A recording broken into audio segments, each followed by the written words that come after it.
mesmo. É, bom, deixa eu pensar, olhando aqui para a pauta, a gente falou bastante sobre os óleos vegetais, mas deixa eu ver se você tem mais informação sobre isso também, que, querendo ou não, eles são um dos grandes vilões, né? Então faz sentido jogar um pouco mais de luz neles. Então te Sim, perguntar, sim. você conhece, sei lá, a história deles? Porque eu já ouvi falar por cima que eles eram tipo lubrificante de carro e que nem era comida de verdade, que depois que foi começado a ser usado para alimentação, mas eu confesso que eu nunca olhei a fundo. Você manja um pouco mais Sim, sim. disso? Sim, tem um livro que eu acho que até falei para você, eu recomendo muito, assim, que é o livro da Nina Teicholz. Ele chama Big Fat Surprise. Em português ele já tem traduzido, chama Gordura Sem Medo. A Nina, ela é uma jornalista que ela ia escrever uma matéria sobre óleos vegetais.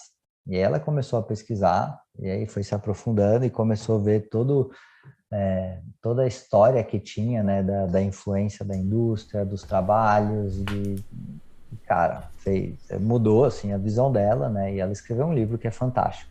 Então, eu acho que, assim, é um livro que vale a pena ler para quem quiser entender de dieta, de saúde essa relação com as gorduras, né. Então, assim, se a gente for pensar, só para a gente aprofundar um pouquinho mais, acho que a gente já falou um pouco disso, né, mas a gente antigamente, nossos avós, né, eles comiam gordura animal, certo? Então, assim, tudo que era frito era na gordura animal, tudo que era feito até em doces, se for pensar, era com gordura animal, com manteiga, com banha. Não existia o óleo vegetal na dieta. Então, ele era um subproduto que era utilizado para lubrificar coisas e tal, né? Até que a gente começou a condenar a gordura saturada. A gordura primeiro, né? Com o Ansel Keys, com os trabalhos que ele começou a publicar, e aí tinha um interesse do mercado, né, para que isso fosse correto. E aí, como, sei lá, criou até a American Heart Association, tipo, a Associação de Cardiologia Americana, teve influência da indústria junto com o Ansel Keys para incentivar esse tipo de pesquisa. E aí depois a gente começou a ver que, assim, tinha uma diferença, nem todas as gorduras eram iguais, aí tinha gordura saturada, gordura poliinsaturada, monoinsaturada, e aí viram que os óleos vegetais, eles tinham uma quantidade ele é um óleo poliinsaturado quase, né? Com quase nada de gordura saturada, diferente dos óleos animais, gorduras animais, que eram gorduras saturadas. E aí começou a mudar o culpado de gordura para gordura saturada. Aí a indústria viu e falou assim, cara, a gente tem esse negócio aqui que é de graça, né? Que é você pegar esses grãos que sobra, tipo, sei lá, imagina que você pegava algodão, começou com óleo de algodão, né? Você tira o fiozinho lá do algodão e sobe uma semente que a gente ia jogar fora, né? Aí você faz um monte de processo químico e sai um óleo lá, que não tinha valor. Agora, puta, a gente tem valor nisso. A gente vai falar que esse óleo é saudável, que ele faz bem para o coração, porque eles não têm gordura saturada, e a gente vai começar a vender. Aí começam as empresas vendendo óleo vegetal, com o apoio da Associação Americana de Cardiologia, falando que eles eram saudáveis, e aí a sociedade começa a mudar, né? Aí começa a sair dos produtos industrializados o óleo mais caro, que era a gordura, a banha, que usava para fritar, manteiga, que é gordura de verdade, que custa caro, mas que tem nutriente, que faz bem, e entrar o óleo barato que dá lucro, né? E aí a gente começa a ver uma explosão também de problemas de saúde e doença crônica. Mas daí por quê, assim, né? Bom, tem algumas coisas. Primeiro, eu acho que tem todo esse processo químico, né? Então, a gente está pegando uma gordura super delicada. Então, assim, eu não estou falando que gordura poliinsaturada faz mal, né? Não é isso.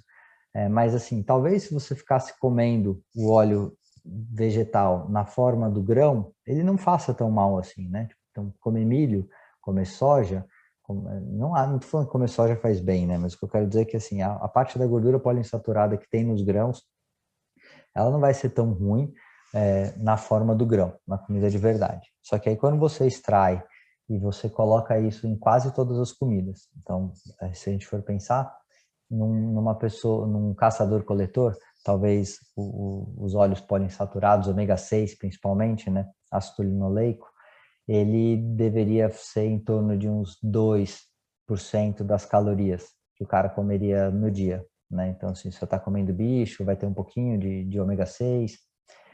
A gente chega a ter hoje, numa dieta padrão, 30% das calorias vinda de óleo vegetal, né? Então, a gente, assim, até se for pensar a relação de ômega 3 com ômega 6, que a gente tinha quando era caçador e coletor, era algo, eu não vou lembrar certinho, mas é tipo assim, é, é 3 para 1, sabe? De 1 grama de ômega 3 para umas 3 de ômega 6, algo do tipo. Hoje é 100 para 1, né? Então, é um desbalanço de uma gordura que a gente comia muito pouco. Só que provavelmente a gente sempre, assim, para energia, a gente sempre buscou ou carboidrato ou gordura saturada, né? Isso é o que o nosso corpo está acostumado a usar como fonte de energia.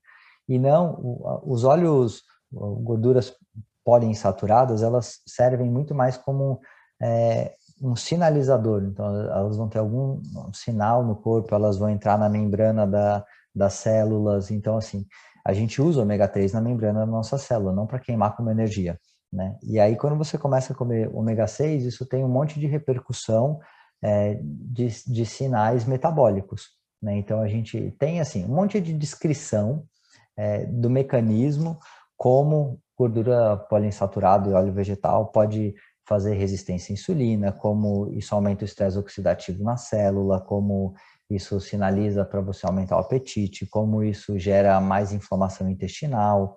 Então, assim, mecanismo tem um monte. Eu acho legal estudar mecanismo, mas a gente sempre tem que olhar tipo, qual que é o desfecho duro, né? O hard outcome. Que, sei lá, se a gente quer ver, assim, pô, no final, melhora a saúde ou não, né? Então, assim, mecanismo é interessante, mas se a gente ficar muito preso, fica perdido, porque também mecanismo tem para carne com câncer, então, assim, dá para se perder nisso. Mas o que eu quero dizer, assim, não tem consistência evolutiva, né? Então, é um óleo que é produzido pelo homem, tem um incentivo da indústria para falar que ele fez bem, né? E aí, de repente, o que a gente, como para fritar um monte de coisa, era melhor que o óleo fosse duro, né? Então, assim, a banha, a manteiga. E aí, o óleo vegetal, ele é líquido. E aí, o que se fazia era hidrogenar, para fazer a gordura hidrogenada. E aí, nesse processo, tinha um monte de gordura trans. Aí começou a ter um monte de aumento de problema de saúde, de doença cardiovascular, de câncer. Aí, não, o culpado não é, então, o óleo vegetal, é só a gordura trans. Aí, tipo, pô, a gente demonizou a gordura trans para salvar ainda o óleo vegetal, né? Então, se a gente não comer a gordura trans, tá tudo bem com óleo de grãos, né? Óleos vegetais. Mas, assim, a gente parou gordura trans e, de novo, né? O que eu falei, as pessoas estão comendo menos manteiga e menos banha e as pessoas continuam ficando obesas e continuam tendo problema cardiovascular. Assim, é um tema profundo, tem muitas coisas para se discutir, mas assim, se a gente for voltar para aquela questão, eu acho que assim, ele está associado com resistência à insulina, ele está associado com inflamação, ele está associado com alteração da permeabilidade intestinal, ele muda a composição da membrana celular, que é uma coisa que eu não gostaria para mim, né? Então, e não faz sentido, né? Não tem nada de nutriente. Então você pega, você cria todo esse processo, você não tem nada de nutriente. Aí você pega, sei lá, a manteiga. Cara, a manteiga tem um monte de coisa. Tem CLA, tem coisa de nutriente que veio do leite, a banha mesmo, assim, pô, uma gordura que é natural. Então, não dá para comparar. Acho que precisa falar mais disso, aprofundar bastante, eu acho que tá bom, né? Acho que tá bom, assim, pelo menos pra mim, puta, sei lá, no fundo, pra mim isso já era claro antes de trocar ideia contigo, trocando ideia contigo fica mais claro ainda. Eu nem, assim, nunca tinha estudado a fundo o tema pra poder falar 2 minutos a respeito, assim, sabe? É daqueles Aham. tópicos que você sabe que tá acontecendo, que você vê o pessoal falando no Twitter, mas que, sei lá, tem tanta coisa acontecendo que eu nunca prestei muita atenção, assim, pra falar a verdade. E no Sim. fundo me deixa um pouco triste, até porque eu adoro batata frita. Então, no fundo, precisa É, mudar para um air fryer da vida, por exemplo. Tipo, eu penso assim, tem alternativa, pô, lógico, deixa eu pensar, é o que eu falei, você pegar uma raiz, que é um tubérculo, que é cheio de carboidrato, você fritar no óleo, é uma coisa que vai transformar ele em uma comida hiperpalatável, né? Então, assim, já não é ideal. Só que antes se fritava na banha e era bem menos pior, vamos dizer. Tipo, sei lá, você fritar na banha de porco. Então, pô, você fala assim, eu não acho que batata frita tem que fazer parte da dieta de ninguém, assim, não acho que é bom. Mas é uma coisa que daria para comer de vez em quando. Só que, pô, não frita no óleo, frita na banha. Ou frita na air fryer, sei lá. Tipo, não é o ideal, mas o dano que você vai causar é muito, muito menor, né? Então, assim, eu sempre penso, quando a gente vai fazer alterações, em, tipo assim, qual que é o impacto do que você está causando, né? Então, assim, tem algumas coisas que elas são básicas, elas mudam muito, cara, na saúde. Que é o que eu falei, você é, tira farinha, tira óleo vegetal e tira açúcar, muda muito. Aí depois você vai fazendo outras mudanças que elas não são tão perceptíveis assim, tipo, de diferença, né? Então, quando você fica fazendo essas testes, assim, se testando, fazendo experimentos consigo mesmo, tem coisa que é absurdo, tem coisa que é detalhe, né? Tipo, pô, sei lá, você faz, toma um suplementozinho aqui, ou você tenta mudar alguma coisa no seu sono, você percebe uma melhora discreta. Mas, assim, óleo vegetal, cara, putz, não vale a pena comer. A não ser que seja naquela exceção, né? Tipo, de vez em quando, mas isso, assim, entra na sua estrutura de membrana celular, sabe? Confunde, às vezes, se o seu corpo não tem um monte de ômega 3, ele vai por ômega 6. E isso muda o funcionamento. Está colocando uma gordura que não era para estar lá. Tem mecanismo assim de pô, como que um ácido linoleico entra dentro do estresse oxidativo da mitocôndria e ele causa mais radical livre. Como que ele causa maior resistência à insulina? Como que ele muda esse perfil do receptor de glicose na célula? Assim, então tem um monte de coisa que a gente fica, que você vai lendo, que puta, é legal, né? Mas assim, tem até um cara que eu acho interessante que ele defende que assim, não, o pior do causador da obesidade é o óleo vegetal, né? E aí ele falou, cara, vou fazer uma dieta aqui que eu vou comer a dieta do croissant. E aí o cara pegou e falou, porque o francês comia croissant e não era gordo, então eu vou comer croissant. Aí na manteiga, né? Aí o cara fica comendo lá, um monte de farinha com manteiga e açúcar, o croissant dele lá. Todo dia, todo dia, todo dia. Só que aí só usa manteiga, que ele põe lá mais gordura saturada, né? E que é o ácido esteárico, talvez é uma das gorduras saturadas que tem em gordura animal, que sinaliza para o nosso corpo saciedade e muda para perder peso. E aí o cara perde peso, tipo, ele começa a emagrecer comendo croissant. Você fala, cara, é nonsense, né? Tipo, o cara tá comendo uma bomba calórica, que é farinha com gordura, altamente, que é processado, né? Só que ele está sinalizando para o corpo, que é o que eu falei, tipo, a gordura ela não é só energia, ela sinaliza alguma coisa para o corpo. E aí o que a gente percebe é assim, provavelmente o óleo vegetal ômega 6 ele sinaliza para o nosso corpo um ambiente que é para ganhar peso, para armazenar energia. E também tem mais um monte de coisa inflamatória. E aí a gordura animal saturada, ela sinaliza para o nosso corpo que está tudo bem, que é provavelmente a abundância e que a gente pode perder peso, né? Então, assim, não que vale a pena fazer uma dieta do croissant, né? Mas é só interessante, tipo, o nível que isso chega. Esse cara, ele criou um negócio que chama Fire Starter, eu não sei. Mas ele pega, tipo, ele isolou o ácido esteárico, ele colocou numa gordura lá, que ele fala, pô, você pega, compra isso, coloca na manteiga, e aí você usando as suas comidas vai te ajudar a emagrecer. Então, assim, pô, interessante, né?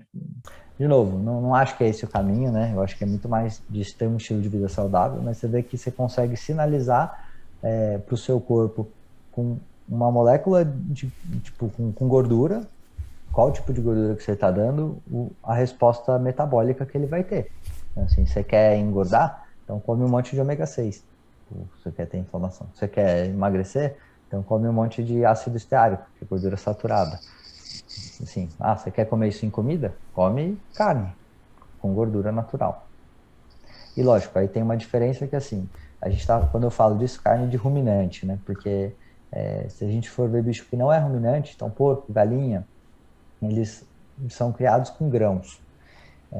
E aí, quando você dá um monte de grão e assim, dieta de... No Brasil nem tanto, mas nos Estados Unidos os caras têm que dar óleo vegetal pro porco, por exemplo. E isso entra na gordura do porco e da galinha também. Então, o perfil de gordura de um bicho que é criado na ração e não é ruminante, ele vai ter um monte, não vai ser um perfil de gordura que ele deveria ter na natureza. né? Então, provavelmente o efeito metabólico que ele vai dar para o seu corpo também não é o mesmo. Aí, de novo, grau de magnitude, né? Tipo, é melhor comer uma galinha criada no grão do que não comer galinha nenhuma, ou carne nenhuma.